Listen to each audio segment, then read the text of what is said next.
சாதிவாரி கணக்கெடுப்பு இந்தியா முழுவதற்கும் எடுக்கப்பட வேண்டும் என்று எடுப்போம் என்ற பிரதமரின்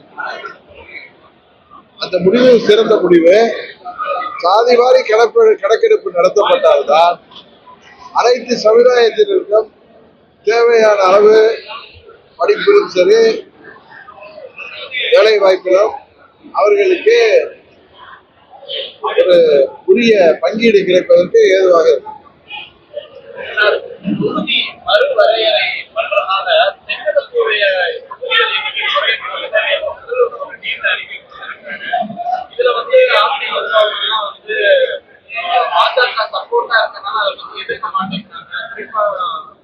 அதுல மத்திய அரசு தொகுதி மறுசீரமைப்பு செய்ய வேண்டும் தான் முடிவு எடுத்திருக்காங்க. ஏதோ யூகங்கள் அடிப்படையில ஏதோ செய்திகள் வர்றதா சொல்லி முதலமைச்சர் அந்த ஸ்டண்ட் அடிச்சது அது தமிழ்நாட்டில் திமுக ஆட்சிக்கு எதிராக மக்கள் கொதித்து போயிருக்கிறார்கள்.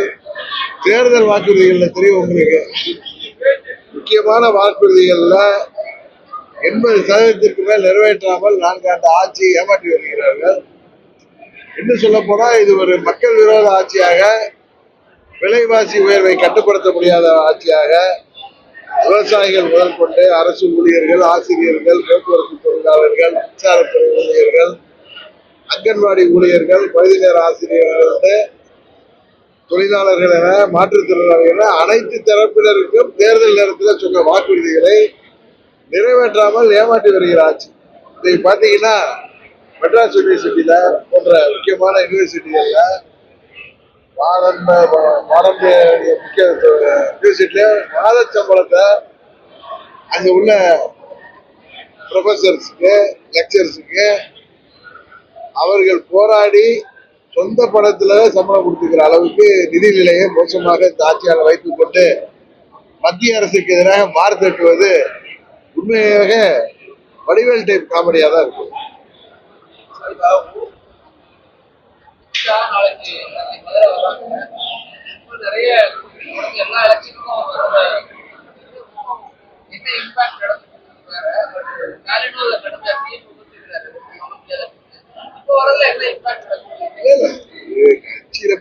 முதலமைச்சர் மதுரைக்கு வந்தாரு, என்ன பெரிய இம்பாக்ட் வந்து அங்க அவங்களுடைய தண்டவாளம் இருந்த கதை தான்.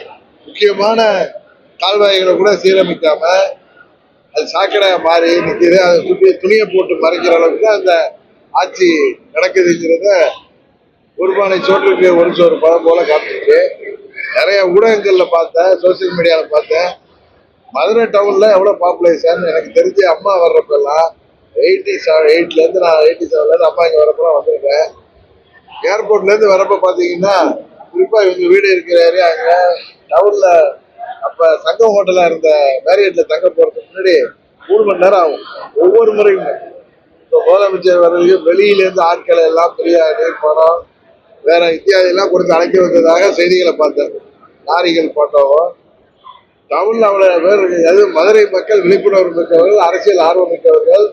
அவர்களே ஒரு தலைவரை மேல அவர்களுக்கு ஒரு பெரிய ரோட்டுக்கு வந்திருப்பாங்க. இந்த அளவுதான் நடக்குது. ஏதோ கூட்டணியை வைத்துக் கொண்டு பாஜக ஏதோ தமிழ்நாட்டு மக்களுக்கு எதிரான ஒரு கட்சி ஆட்சிங்கிற மாதிரி இத்தனை நாள் பிரச்சாரம் பண்ணி அவர் ஆட்சியிலேயோ வெற்றியும் பெற்றிருக்காரு. அது இந்த 26 தேர்தலில் மக்கள் அவர்களை புரிந்து கொண்டிருக்காரு. உறுதியாக மாற்றம்.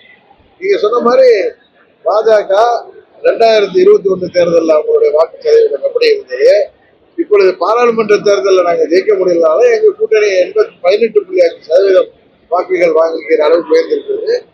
இந்த தேர்தலில் இன்னும் எல்லா கட்சிகளும் சேர்ந்து திமுக இருக்கிற அனைத்து கட்சிகளும் ஒன்றிணைந்து செயல்படும் மூலம் மக்கள் விரும்பாத இந்த திமுக ஆட்சியை உறுதியாக முறியடிப்போம்.